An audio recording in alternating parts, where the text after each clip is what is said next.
하나님의 말씀 마태복음 23장 34절입니다.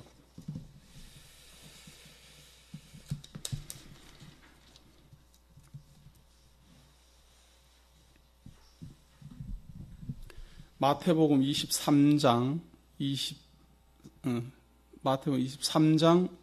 34절입니다.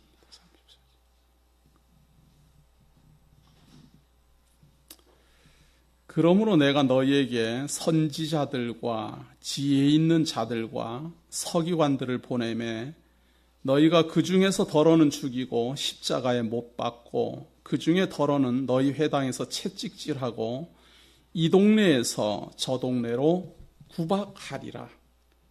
그러므로 의인 아벨의 피로부터 성전과 제단 사이에서 너희가 죽인 바라가의 아들 사가랴의 피까지 땅 위에서 흘린 의로운 피가 다 너희에게 돌아가리라. 내가 진실로 너희에게 이르노니 이것이 다 이 세대에게 돌아가리라.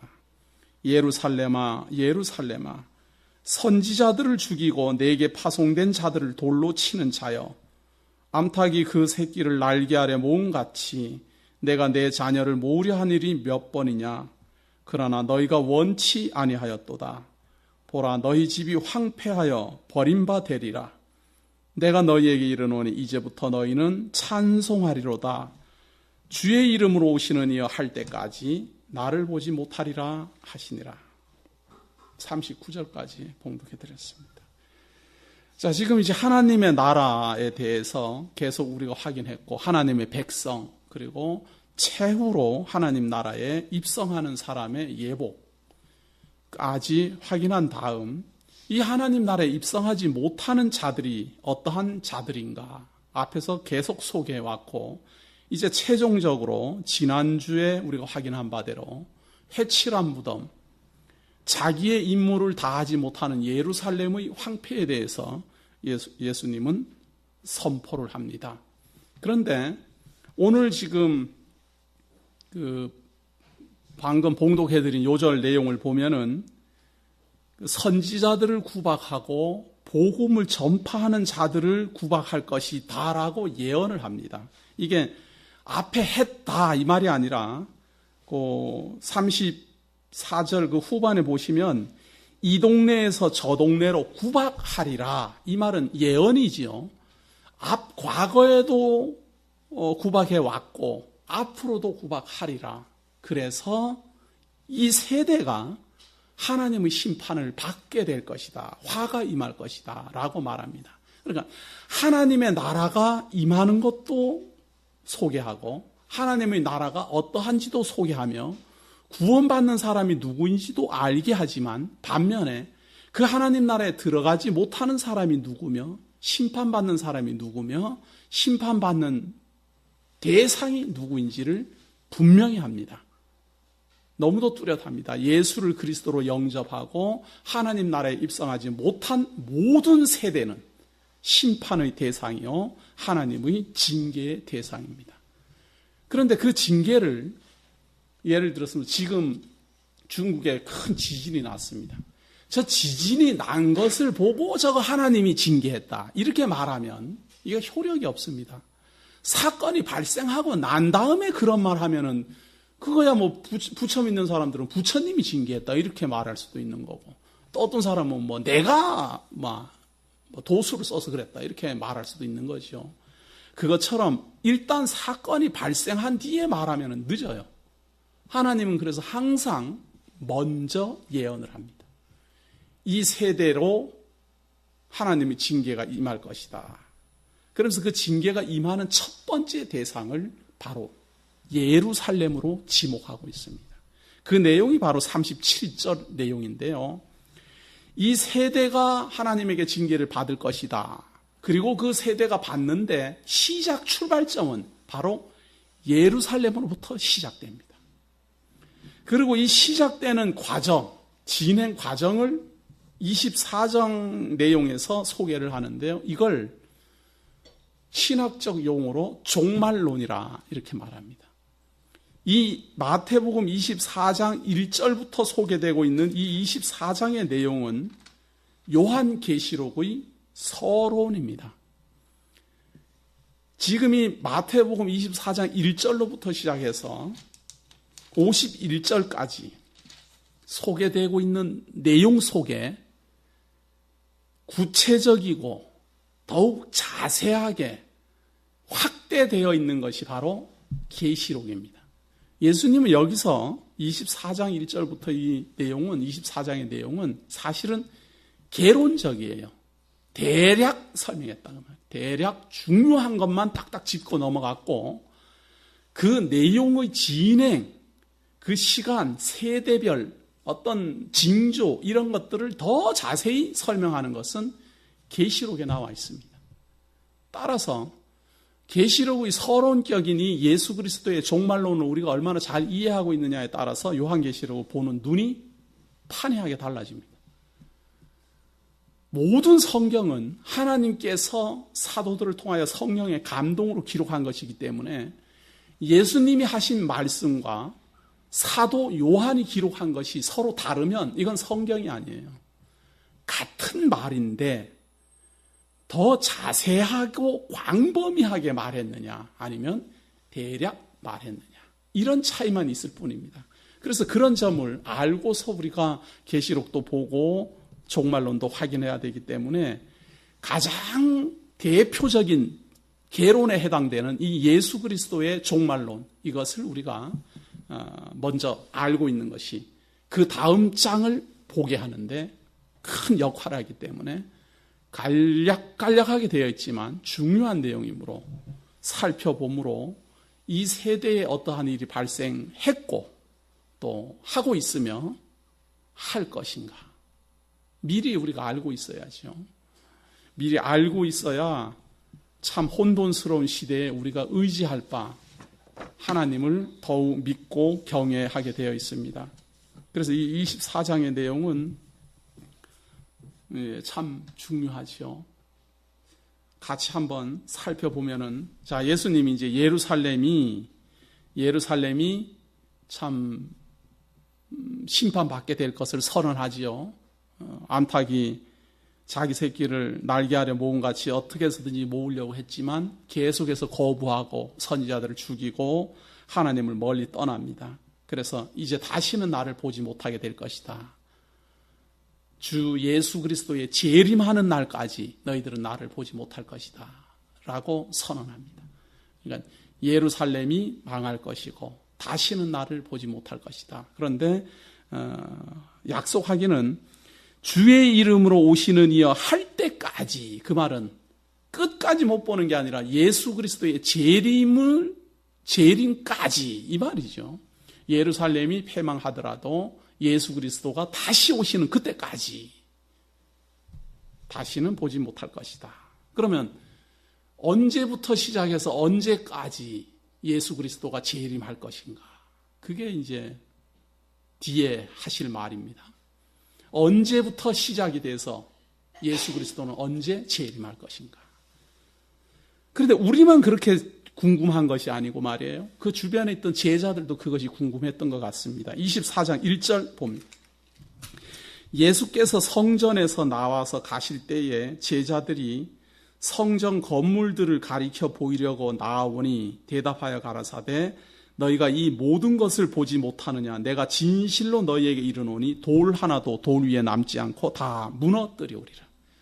지금 자기네 눈앞에 보이는 46년 동안 헤롯이 지은 이 예루살렘 성전을 제자들이 보이게 하니까 예수님이 그 성전을 보면서 이 성전이 돌 하나 돌 위에 남지 않고 다 무너져 없어질 것이다.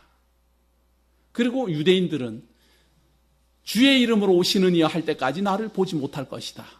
이겁니다. 그러면 시작은 예루살렘 성이 무너지는 때로부터 시작해서 끝나는 때는 예수 그리스도가 재림할 때다. 이 말이죠. 이게 확정 딱 되는 거죠. 조금 더 봅니다. 제자들이 그런데 묻습니다. 그걸 물어봐서요. 3절에 보세요. 예수께서 감람산 위에 앉으셨을 때에 제자들이 종용이 와서 가로되 우리에게 이르소서 어느 때에 이런 일이 있겠사오며 어느 때에 이런 일이 있겠사오며 이 말은 예루살렘이 언제 돌 하나 돌 위에 남지 않고 무너지겠습니까? 그 말이죠. 또 주의 이 임하심과 세상 끝에는 무슨 징조가 있사오리까? 세상 끝에는 어떤 징조가 나타나고 주의 재림할 때는 또 어떤 징조가 나타납니까? 크게 보면 질문이 세 가지예요. 첫째는 예루살렘이 언제 어느 때에 무너지겠습니까? 두 번째는 세상 끝에는 무슨 징조가 있겠습니까? 세 번째는 재림 때에는 무슨 징조가 있겠습니까? 이건데 그리스도의 재림과 세상 끝은 시기가 같으니까 사실은 크게 보면 세 가지지만 좁혀서 보면 두 가지죠. 하나는 예루살렘이 언제 무너지겠습니까? 주의 재림과 세상 끝은 언제입니까? 하고 제자들이 묻습니다. 우리와 똑같죠. 예수님이 예루살렘 무너진다 그러니까 언제 무너질까 궁금해하듯이 물어봅니다. 예수님이 답변합니다. 4절 예수께서 대답하여 가라사대 너희가 사람의 미혹을 받지 않도록 주의하라. 많은 사람이 내 이름으로 와서 이르되 나는 그리스도라 하여 많은 사람을 미혹해 하리라. 예수님이 첫 번째 주의를 주는 게 뭔가 하면 미혹한다라는 겁니다. 미혹이라는 말은요, 뭐가 뭔지 모르게 한다 그 말이에요. 이 말을 들으면 이 말이 맞는 것 같고 저 말이 들으면 저 말이 맞는 것 같다. 이런 말을 우리가 아무렇지도 않게 쓰는데 바로 그런 대답이 미혹됐다라는 말입니다. 미혹이라는 말은 이렇게 유혹되었다라는 말하고 비슷하지만 사실은 뭐가 뭔지 모르게 끌려가는 걸 말하는 거예요. 이걸 우리말로 하면은 맹신이다. 뭐가 뭔지도 모르고 그냥 끌려다니는 거예요. 한참 따라가다 보면 아니다 그러면 또 절로 가고 저쪽으로 또 한참 따라가다 보면 또 아니라 그러면 또 이리로 따라오고 왔다 갔다 평생. 이런 것을 예수님이 가장 첫 번째 주의를 주는 겁니다. 미혹을 받지 않도록 주의하라. 참, 그런데 이 예수님의 염려처럼 미혹받지 않도록 주의하라 그랬는데 미혹이 세상 천지에 가득합니다. 모든 종교나 모든 가르침이나 이것이 뭐가 뭔지 모르게 가르쳐요. 뭐가 뭔지. 열심히 배우지만 알 수 없도록. 착신하고 사람 참 힘들게나 하지 제대로 이렇게 확신 있게는 가르치지 못해요. 자, 그런데 그 미혹의 내용을 소개합니다. 5절에 보세요. 많은 사람이 내 이름으로 와서 이르되 나는 그리스도라 하여 많은 사람을 미혹해 하리라. 왜 미혹을 당하지 않도록 주의하라 그랬는가 하면요. 예수님의 이름으로 온다는 거예요. 예수 그리스도의 이름으로 온다는 거예요. 예수 그리스도의 이름으로 온다라는 말은 내가 하나님께로부터 왔다. 내가 예수님께 보내심을 받았다. 이렇게 말한다 그 말이에요. 차라리 참 우리 스님들이야 부처가 보냈다 그러니까 구분하기 좋잖아요. 그럼 미혹 받을 게 하나도 없어요. 아, 이 사람은 부처 믿는 사람이구나 말이죠. 절에 있는 사람이구나. 불교인이구나. 뚜렷하게 구분이 가요. 그런데 미혹을 당하는 대상은 누군가 하면 그리스도의 이름으로 와요. 똑같이 예수님 믿는다 그러고 똑같이 하나님 믿는다 그러고 똑같이 성경 들이대고 똑같이 교회 다니고 똑같아요. 다 똑같아. 그러니 헷갈린다 이 말이에요. 이런 걸 미혹이라 그래요. 뚜렷하게 이것이 아닌 걸 알면 뭐 미혹 당할 게 뭐가 있겠습니까? 그러나 우리가 주의하고 경계해야 될 대상은 그리스도의 이름으로 보냄을 받았다라고 하는 사람이다 그 말이에요. 한번 가만히 생각해 보십시오. 이단 종파들이 저마다 다 예수님 믿는다 그러고 저마다 다 예수님에게 계시 받았다 그러고 저마다 다 산에 가서 하나님께 직접 계시 받았다 다 그러잖아요. 전부 다 주의 이름으로 왔다 그렇게 말한다. 경계대상 1호예요. 누구든지 예수님이 보내서 왔습니다. 그러거든 경계대상 1호. 그런 걸 따라다니면 미혹 당할 수밖에 없고 그런 사람 따라가서 배워봐야 뭐가 뭔지도 하나도 모르는 거예요. 그러면 무엇을 배우면 미혹받지 않을까요? 그냥 예수님이 2000년 전에 하신 말씀대로만 보면 돼요. 지금 당장 어떤 사람이 예수님 만나보고 예수님하고 막 포옹하고 참 기쁨의 눈물 흘리고 지금 당장 왔다 하더라도 그거는 듣지도 말고 예수님 이름으로 보냄을 받았다 하더라도 듣지도 말고 2000년 전에 예수 그리스도가 말씀하시고 그걸 기록으로 남기신 하나님의 특별 계시. 그것만 보면 미혹받을 일이 없다. 그 말. 그런데 그걸 봐도 모르겠는데, 그거는 봐도 모르니까 배워야지요. 그것만 배우려고 하면 돼요. 이런 사람, 저런 사람 만나려고 하지 말고. 과연 성경이 어떠한가? 그것만 배우면 돼요. 자, 소문이 나는데 어떤 소문이 나는가 하면, 난리와 난리 소문을 듣겠으나 너희는 삼가 두려워 말라. 이런 일이 있어야 하되 끝은 아직 아니니라. 미혹하는 일, 예수 그리스도에게 보냄을 받았다라는 말로 사람들을 미혹을 하고, 또 난리와 난리가 나고 막 그냥 재난이 나고 막 야단이지만 세상 끝은 아니다. 그 말이에요. 요즘 어디에는 화산이 들이 폭발을 하고 어디는 지금 또 해일이 일고 태풍이 불어쳐가지고 그냥 온 나라가 쑥대밭이 다 되고 중국은 지진이 나가지고 야단이고. 이 대한민국은 안 나는 이유가 제가 있어갖고 이제 피해 다니고 있지만 아직은 저를 써먹어야 되니까. 이런 걸 보면 사람은 두려워합니다. 야, 이거 종말이 다가오는가 보다. 이런 생각 하게 돼 있다. 그 말. 예수님이 미리 말합니다. 그런 난리와 난리 소문을 듣겠으나 너희는 삼가 두려워 말라. 이런 일이 있어야 하되, 틀림없이 있다 그 말이에요. 없는 게 아니다. 있는데 끝은 아니다. 그걸로 끝나는 거 아니다. 보통 사람들이 생각하는 거하고 다르죠?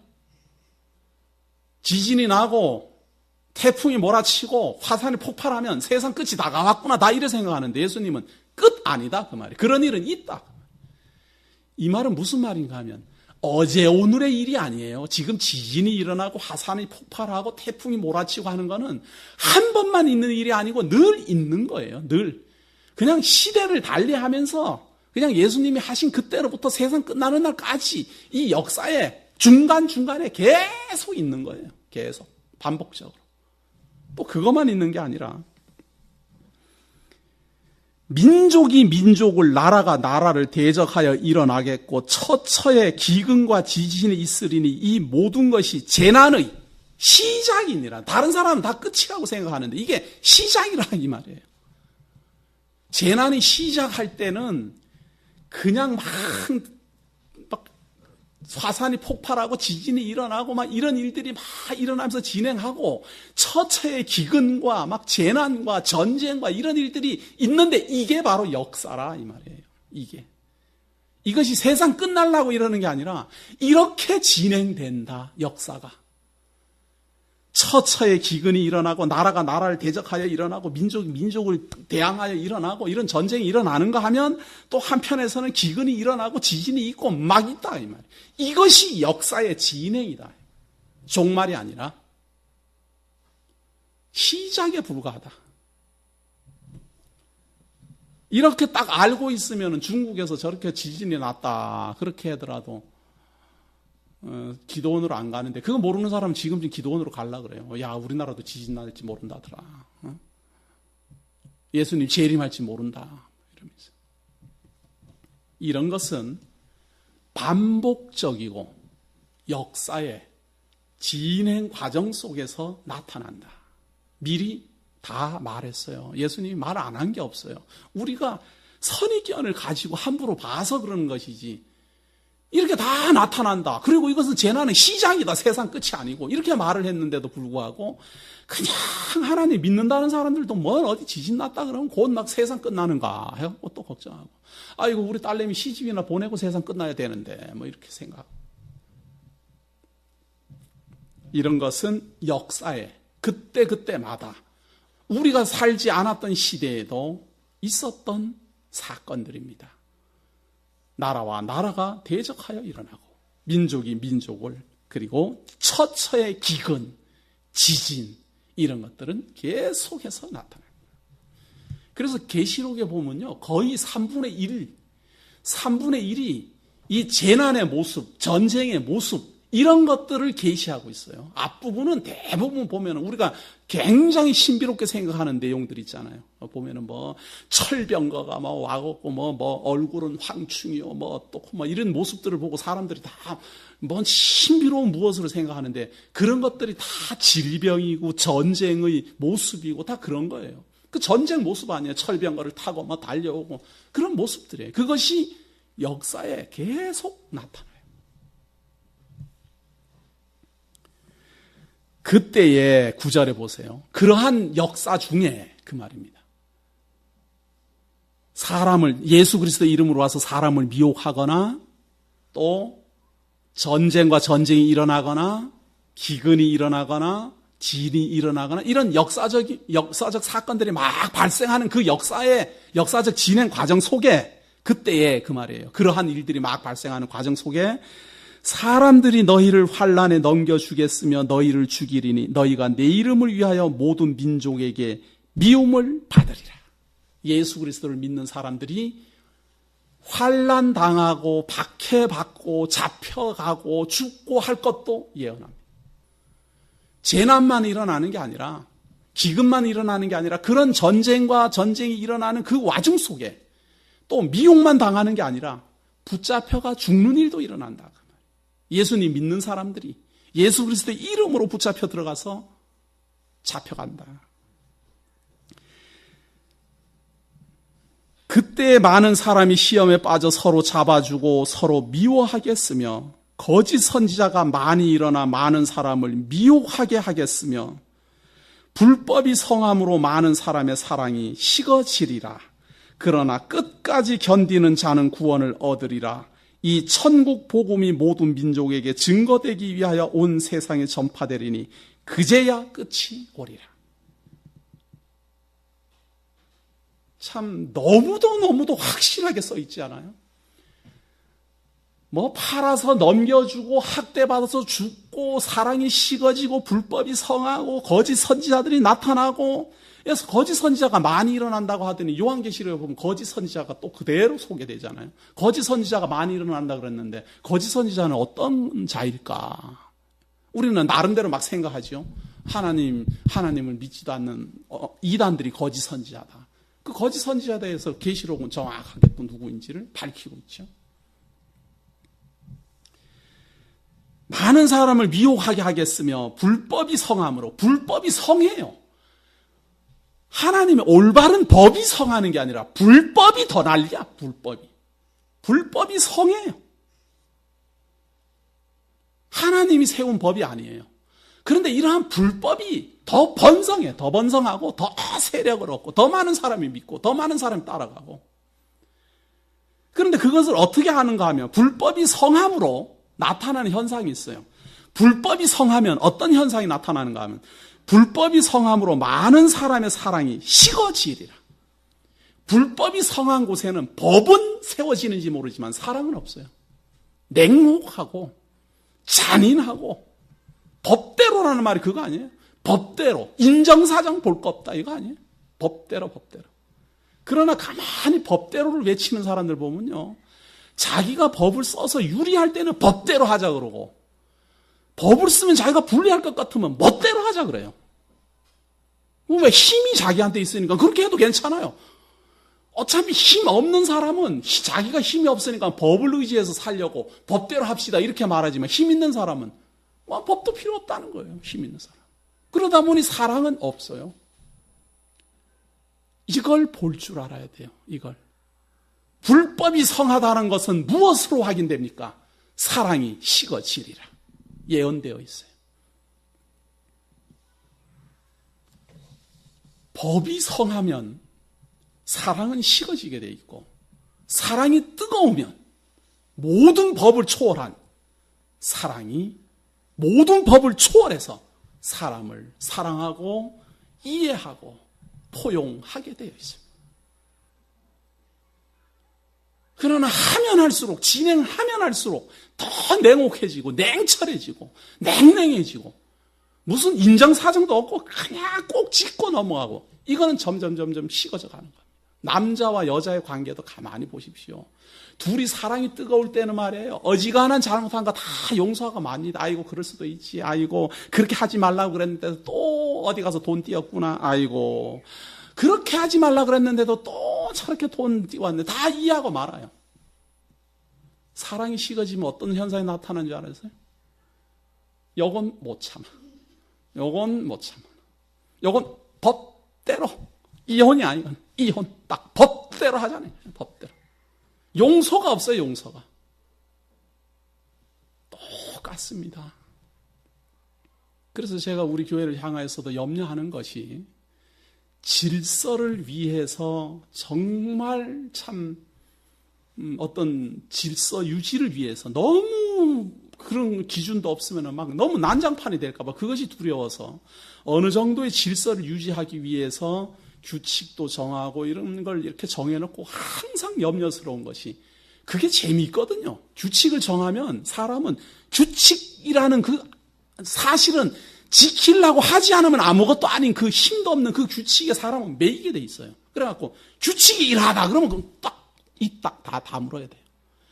그렇게 흘러갈까봐 저는 염려하는 겁니다.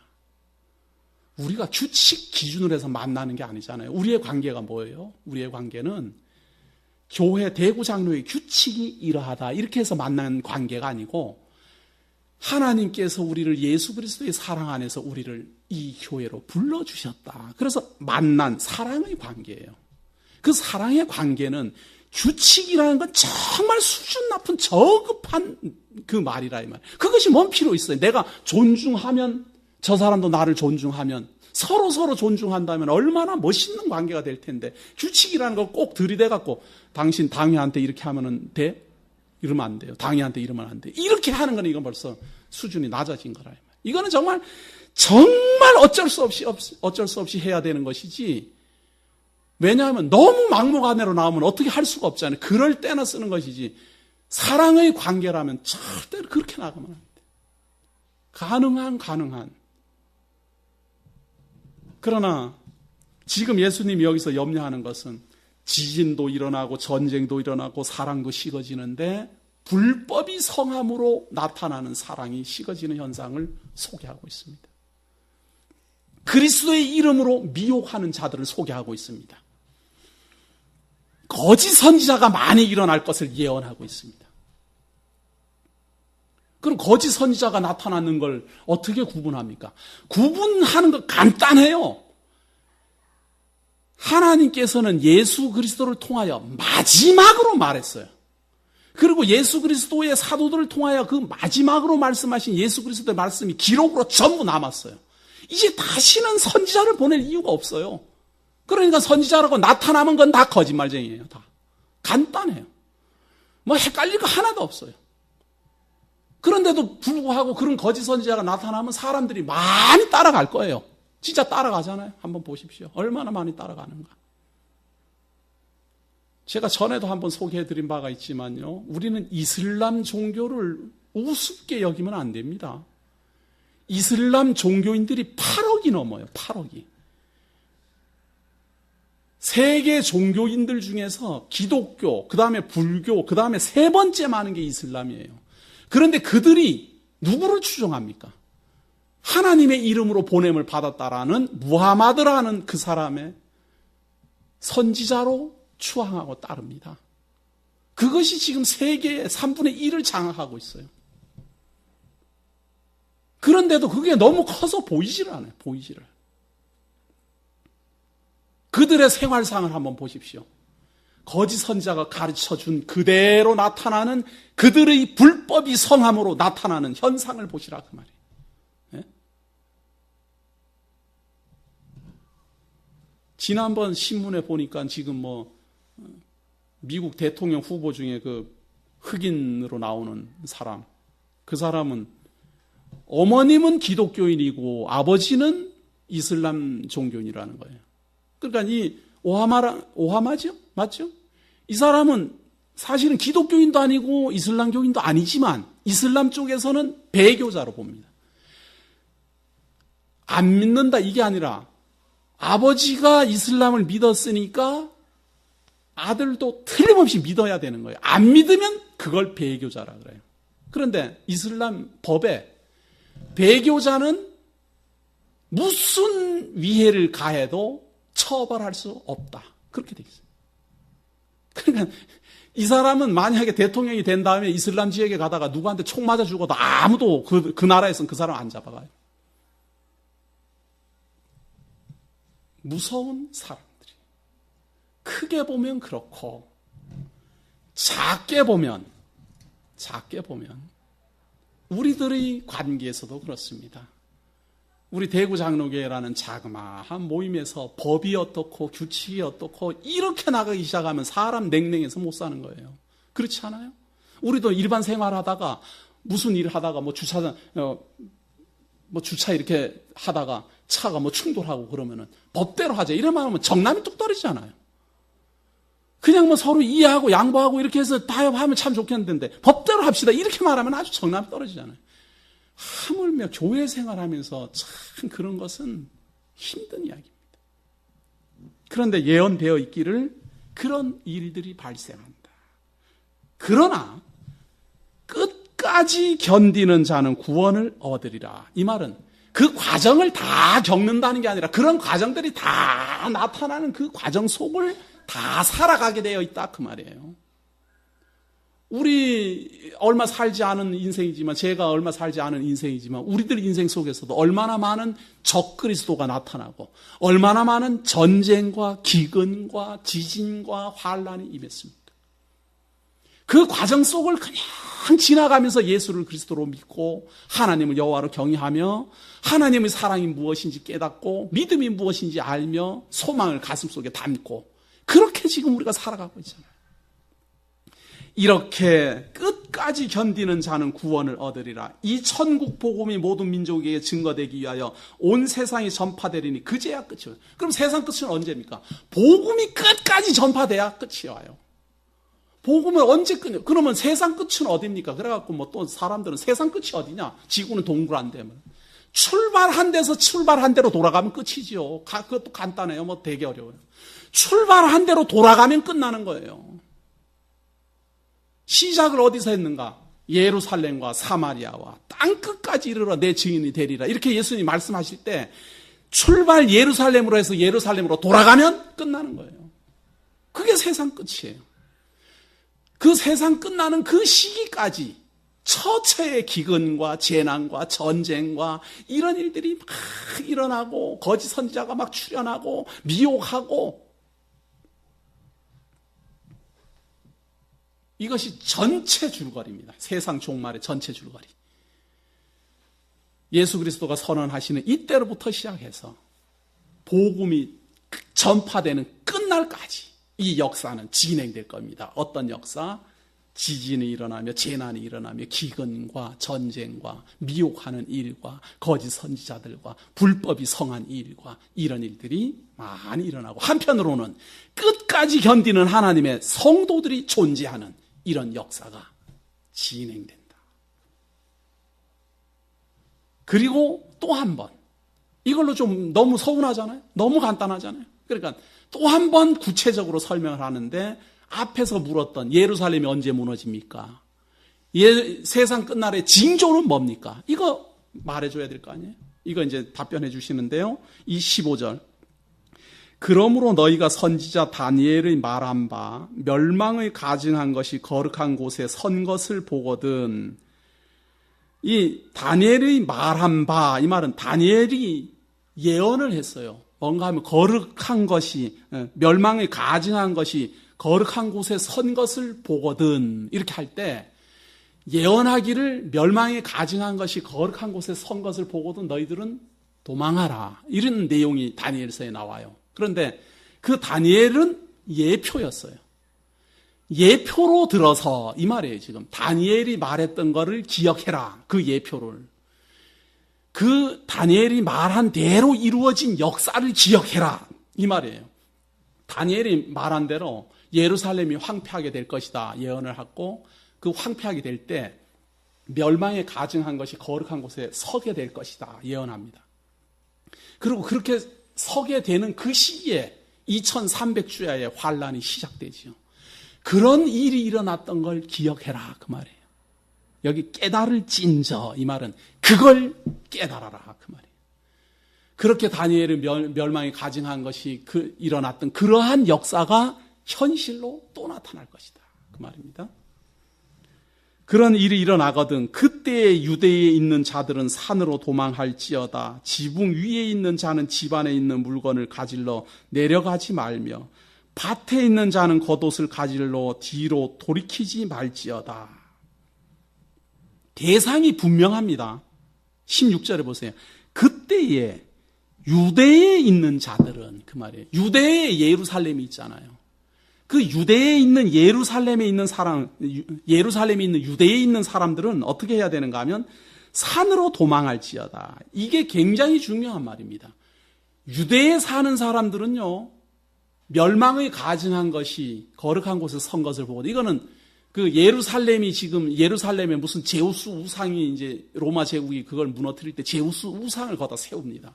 다시 말해서 지성소나 성소는 이스라엘인들은 굉장히 성스러운 곳으로 여겨요. 그런데 그 성스러운 곳에 일부러 자극하기 위해서 거대한 우상을 세웁니다.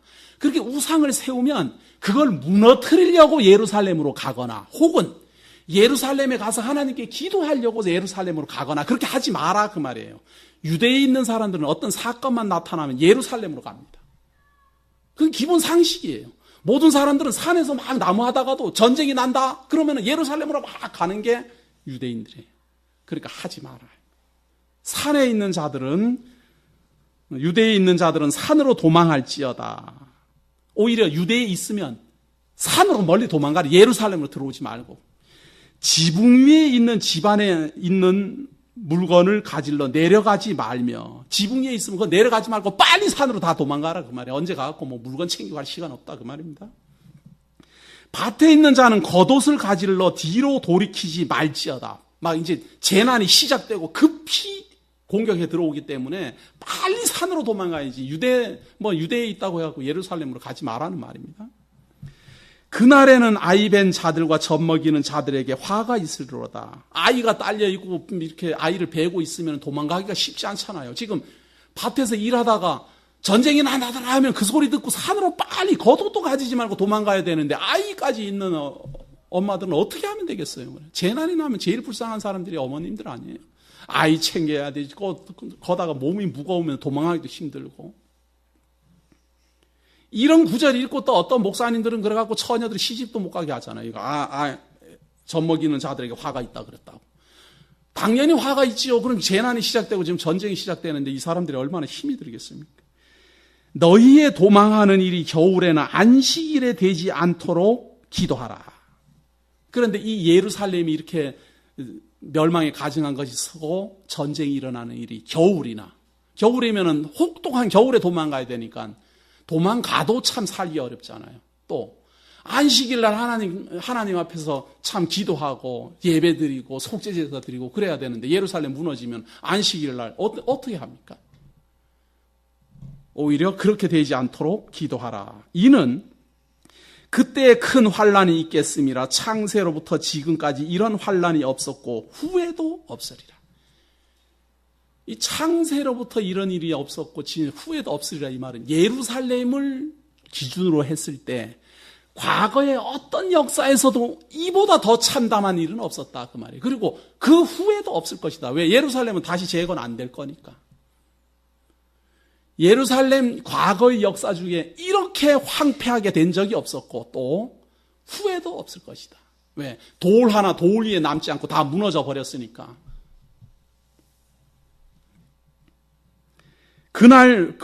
그날들을 감하지 아니할 것이며 모든 육체가 구원을 얻지 못할 것이나 그러나 택하신 자들을 위하여 그날들을 감하시리라. 예루살렘이 전쟁이 터지고 사람들이 죽고 예루살렘이 무너지는 그 날들을 감한다. 짧게 한다. 왜? 안 그러면 택한 자들까지 다 죽을 거니까. 택한 자들까지. 이 예수님의 예언이 예수 그리스도가 부활하고 승천하신 다음에 주후 70년, 그러니까 부활하고 승천하신 다음에 37년이 지난 다음에 정확하게 이루어집니다. 34년이죠. 3년 동안은 전쟁을 했으니까. 34년 만에 로마 제국이 지성소에다가 주피터 신전을 높이 세우려고 합니다. 유대인들의 극심한 반대를 무릅쓰고. 거기에다가 로마 황제를 숭배하기 위하여 주피터 신전을 세우려고 로마 바리새인들과 모든 율법주의자들이 극렬하게 반대하는데도 불구하고 거기다가 신전 건축 사업을 강행합니다. 그때부터 독립전쟁, 유대인들은 거기에 반발해서 독립전쟁이 일어나고 그 독립전쟁을 멸망시키기 위하여 로마 제국은 군사를 파송합니다. 티토스라는 군사들을 파송해서 이 예루살렘을 돌 위에 남기지 않고 다 무너뜨립니다. 그래 예수님이 이 예언하고 고작 34년쯤 지나서 예루살렘은 이 예언 그대로 무너집니다. 그런데 중요한 것은 예루살렘이 무너지는 그 시기에 예루살렘은 무엇이 있었는가 하면 초대 예루살렘 교회가 존재했습니다. 베드로와 사도들이 복음을 전파해갖고 하루에 3,000명이 회개하는 역사가 일어난 초대교회가 그때 당시에는 예루살렘에 존재하고 있었다 이 말이에요.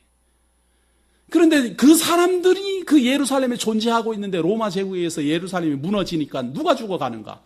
초대교회 성도들이 죽어간다 그 말이에요. 그 환란 속에서 어떻게 견디겠어요? 그래서 하나님이 그 환란의 시기를 감한다. 이 예언이 그렇게 치밀하게 맞아 들어가는 겁니다. 그리고 이때 당시 초대교회 사람들은요, 로마 군사가 쳐들어오는 그 역사가 있을 때, 그리고 그 우상을 세우는 그걸 확인하고 예루살렘에서 다른 지역으로 막 도망가기 시작합니다. 초대교회 사람들은. 그때 다 도망가고 막 했기 때문에 유대인들은 그때부터 기독교인들을 매국노라고 욕합니다. 왜? 로마 군사가 쳐들어올 때 나라를 지키기 위해서 싸우지 않고 다 도망갔다고. 매국노라고 기독교인들을 그렇게 미워하기 시작합니다. 그러나 기독교인들이야 예수님 예언대로 이루어지니까 도망가는 거죠. 바로 이 내용을 읽고 있다가. 그때에 사람이 너희에게 말하되 보라 그리스도가 여기 있다 혹 저기 있다 하여도 믿지 말라.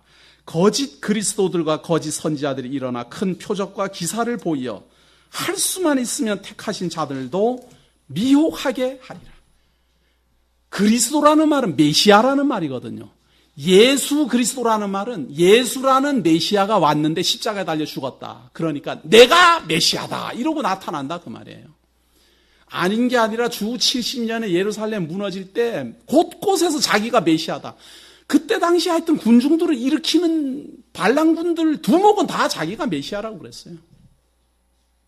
그런 건 미혹받지 마라.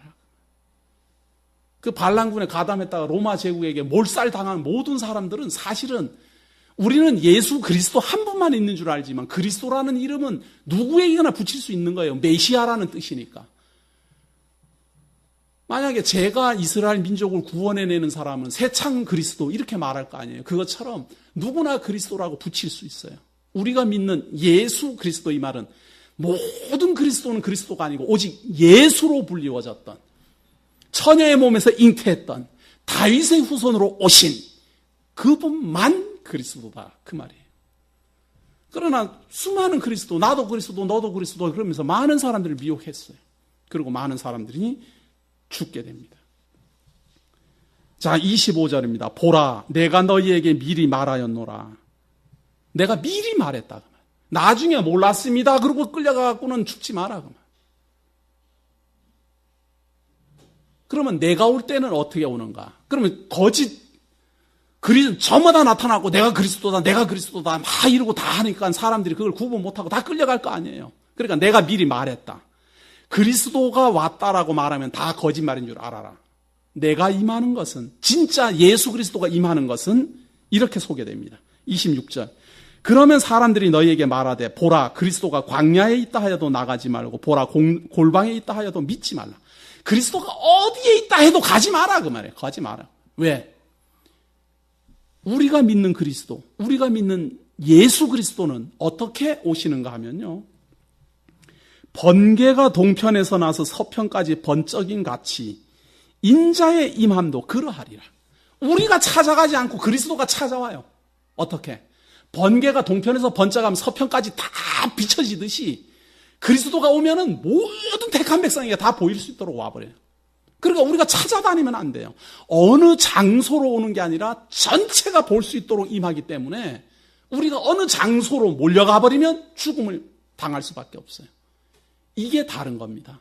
지금 이단들 가만히 보십시오. 꼭 뭐 가르치고는 어디로 와라, 어디로 와라, 어디로 와라. 장소를 꼭 말합니다. 예수님은 미리 말했습니다.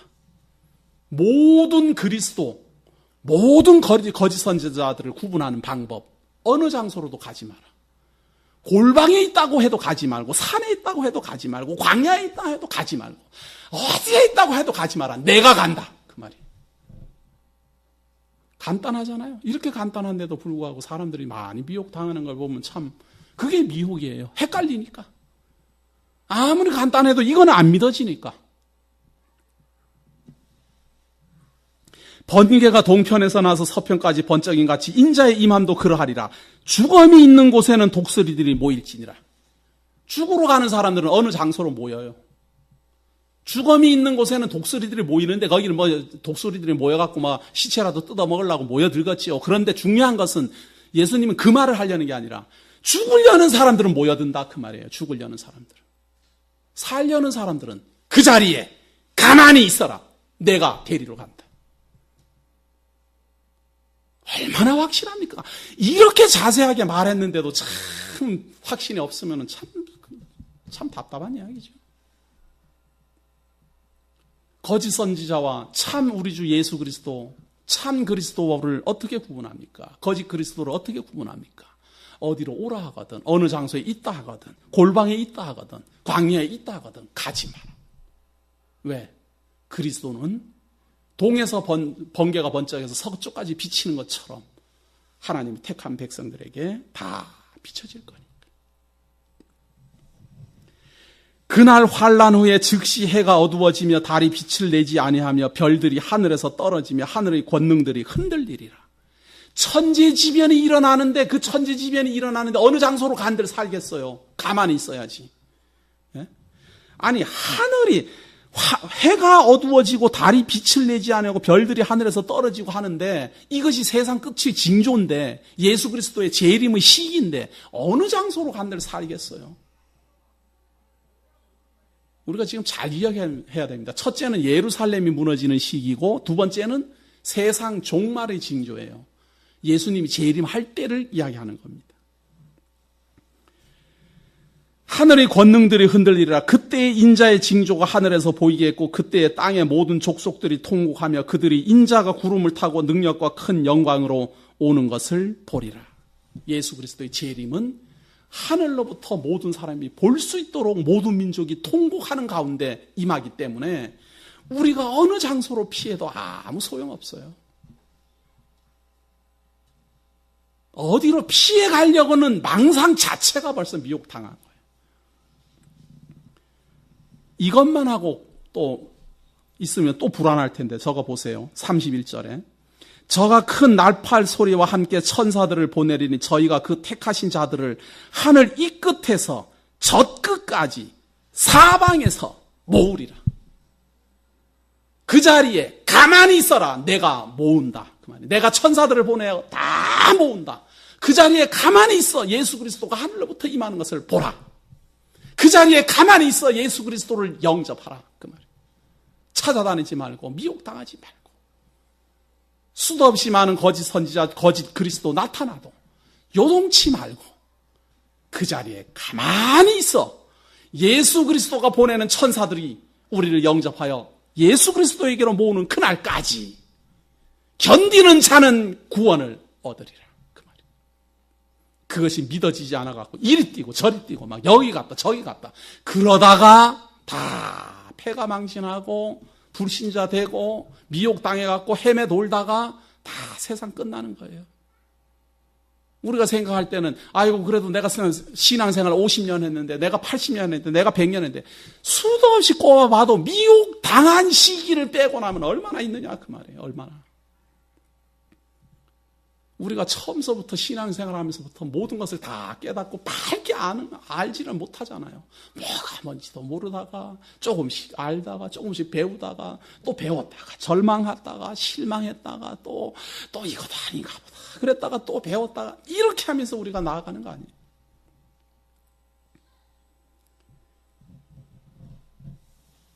무화과 나무의 비유를 배우라. 그 가지가 연하여지고 잎사귀를 내면 여름이 가까운 줄을 아나니 이와 같이 너희도 이 모든 일을 보거든 인자가 가까이 곧 문 앞에 이른 줄 알라.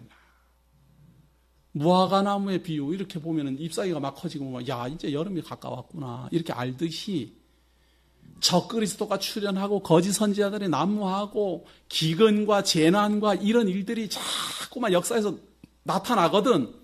아하, 예수님의 예언대로 돼가는구나. 예수님의 예언대로 돼가는구나. 불법이 성하고 사랑이 식어가고 사람들이 서로 막 비아냥거리고 조롱하고 그렇게 하거든. 아, 예수님 말씀대로 역사가 지금 진행해 가고 있구나. 곧 우리 주 예수 그리스도 오시겠구나. 그렇게 생각해라. 오시겠구나 이렇게 생각만 하고 있어야지 또 어디로 오실까 찾아다니지 말고 아하, 때가 다가오는구나. 때가 다가오는구나.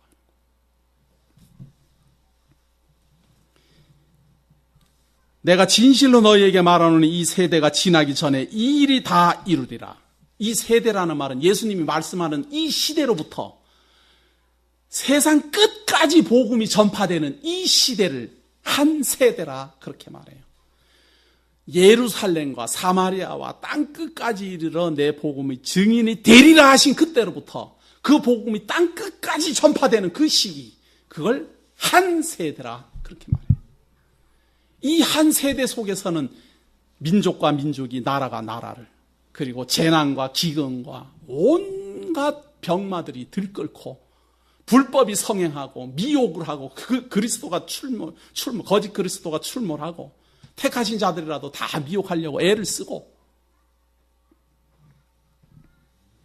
그러나 그날과 그때는 아무도 모르나니 하늘의 천사들도 아들도 모르고 오직 아버지만 아시느니라.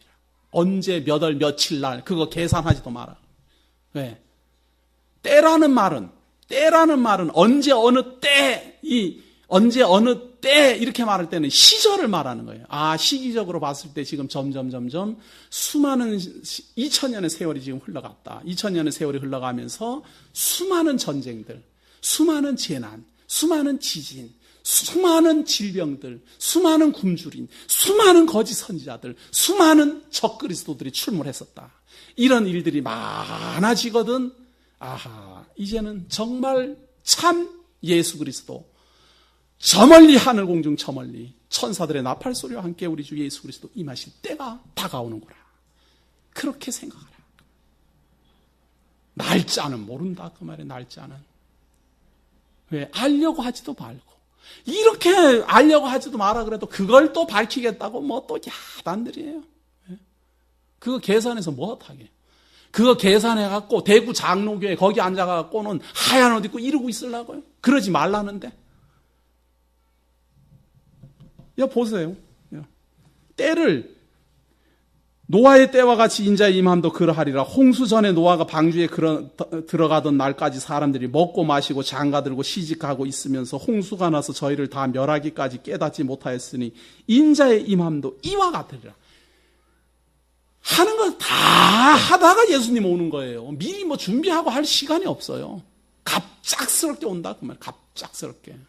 그런데 뭐 언제 미리 준비해갖고는 뭐 집안에 있는 집기도 다 팔고 뭐 아파트도 다 팔고 뭐 그러고는 준비했다가 뭐 가겠어요? 그냥 다 살다가 그대로 놓고 떠나는 거예요. 하나도 가지고 갈 것도 없어요. 그러나 오실 때까지는 계속 사용하고 있어야 돼요. 오실 때까지. 언제 오실지 모르니까. 그때의 그 나타난 현상을 보세요. 40절.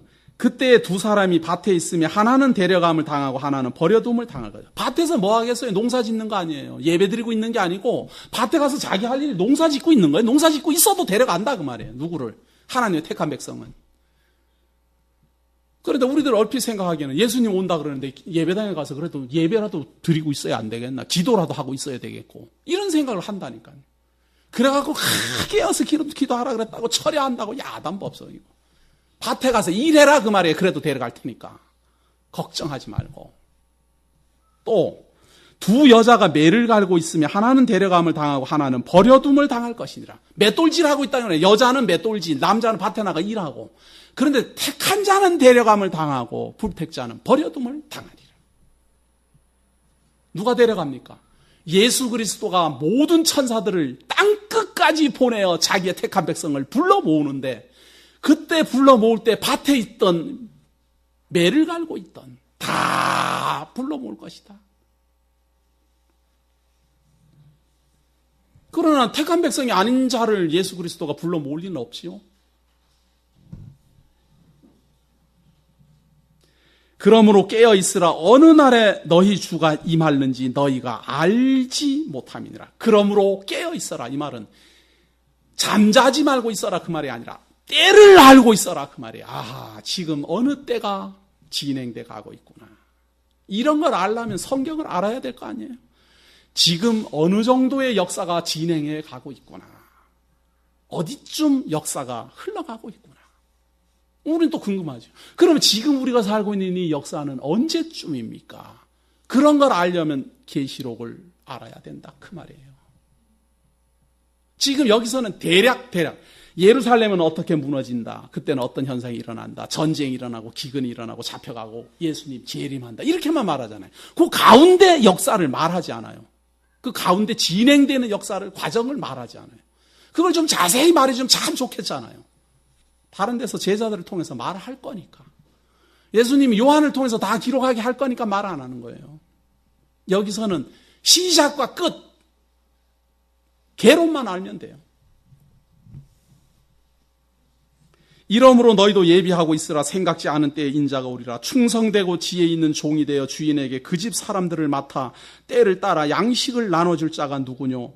주인이 올 때에 그 종에 이렇게 하는 것을 보면 그 종이 복이 있으리로다. 우리가 할 일은 그저 맡은 종처럼, 하나님 집안의 종처럼, 하나님 나라의 종처럼, 하인처럼 열심히 하나님 나라 백성들 먹이고 재우고 다 깨닫게 하고, 먹고 기다립시다. 예수님이 오십니다. 그리스도가 오십니다. 그리스도가 오시면 우리를 불러갑니다. 두려워하지 마십시오. 숨을 곳 찾지 마십시오. 어디 특별한 장소 구하지 마십시오. 일할 때 있으면 일하십시오. 매 갈 일이 있으면 맷돌질 할 일이 있으면 맷돌질 하십시오. 밭에 일하러 가려면 밭에 일하러 가십시오. 그렇지만 여기 고스톱 치다가는 데려간다는 말입니다. 무슨 말인가 하면 자기 일에 충실하고 있어라 그 말이에요. 자기 일에 열심히 그냥 하고 있는 거예요. 두려워 떨지 말고.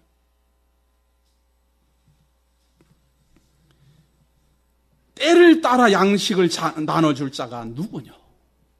예수 그리스도의 간절함이 배어나오잖아요. 난리가 나고 사랑이 식어지고 불법이 성행하고 거짓 선지자들이 판을 치고 적그리스도가 사람을 능쳐먹고 야단 법석을 하는 그 와중 속에서 하나님의 백성들에게 정말 올바른 양식 제공해주고 가르쳐주고 깨닫게 하고 위로줄 자가 누구냐? 그러한 청지기가 누구냐?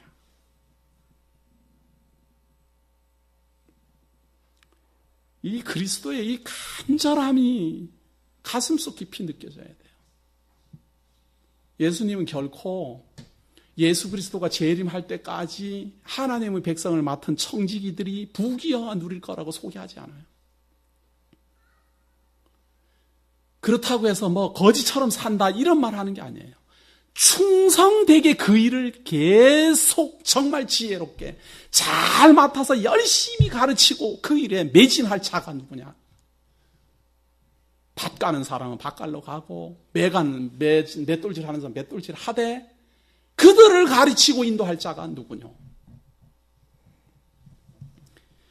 주인이 올 때 그 종에 이렇게 하는 것을 보면 그 종이 복이 있으리로다. 그렇게 하고 있으면 복을 받는 게 아니라 그렇게 하고 있는 자가 복이 있는 자다. 그렇게 하고 있기가 어려워요.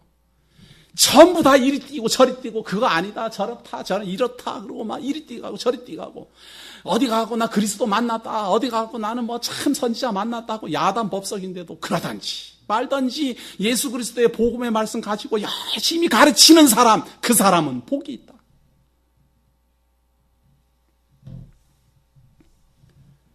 우리 대구 장로교회가 이 사명을 끝까지 감당할 수만 있으면 얼마나 복된 교회이겠습니까? 틀림없이요 예수 그리스도가 재림하시는 무렵 되면 교회는 경건의 모습만 있고 경건의 모습은 있고 교회는 아닌 게 허다해질 겁니다. 진리는 말하는데 진리가 없는 교회, 배우기는 배우는데 진리에 이르지 못하는 성도들, 열심히 가르치기는 가르치는데 하나님의 말씀을 안 가르치는 강사들 수도 없이 많을 거예요. 우리는 배운다 이런 말 할 때 아무거나 배우는 줄 알아요. 제가 요즘 기독교 방송, 라디오 방송을 일부러 듣습니다. 어떻게 하면은 접촉점을 발견할 수 있을까? 혹은 남들은 어떻게 하는가? 일부러 시간만 나면 제가 차 운전할 때마다 기독교 방송을 열심히 들어보는데요. 정말 성경하고 관계없는 이야기를 그렇게 잘할 수가 없어요, 목사님들께서. 기독교 방송에서. 정말 큰 차이 느끼더라고요. 정말 큰 차이. 몇 구절 성경이라고 이렇게 되긴 되는데, 만날, 오늘 참 강론 들은 분은요, 대구에서도 아주 유명한 목사님이던데요. 큰 교회 목사님인데. 계속해서 쉬지 않고 하는 말이, 옛말에 이르기를, 옛날부터 전해져 온 말에 의하면, 계속, 목사님 설교 내용이 옛말에 이르기로 시작해서 옛말에 이르기로 끝나요. 참, 유교학자인지,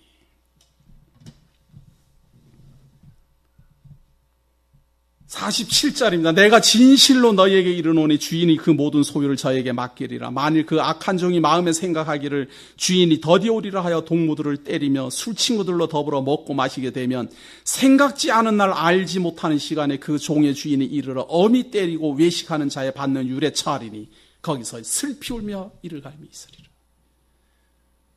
맡은 바 청지기들이 있습니까? 예수 그리스도의 백성에게 식량을 나눠줄 종들이 있습니까? 그렇다면 끊임없이 예수 그리스도의 양식을 나눠주려고 해야 돼요. 하나님의 양식을 나눠주려고 해야 돼요. 자기의 양식, 자기의 머리, 자기의 생각을 나눠주려고 하지 말고 계속해서 저는 지금 이 마태복음 강론을 벌써 몇 번째 했지만 어떤 분은 몇 번 들었겠지만 어떤 분은 또 처음 들었을 거 아니에요. 그러니까 계속 하는 거예요. 처음 듣는 분을 위해서 계속 하는 거예요. 계속. 들은 분들은 이미 알고 있으니까 기억나게 하고 처음 듣는 분들은 배우게 하기 위해서 또 하고 계속 그걸 하는 거예요. 그것이 교회의 사명입니다. 이걸 복음 수호라 그래요. 그리고 복음 전승이라 그래요. 수호는 자꾸 일깨워 주어서 기억하게 하고 전승은 모르는 사람에게 자꾸 깨닫게 알게 하고 이것이 교회의 사명입니다. 이걸 언제까지 합니까? 예수 그리스도가 나를 천사들을 보내어 불러가는 그날까지.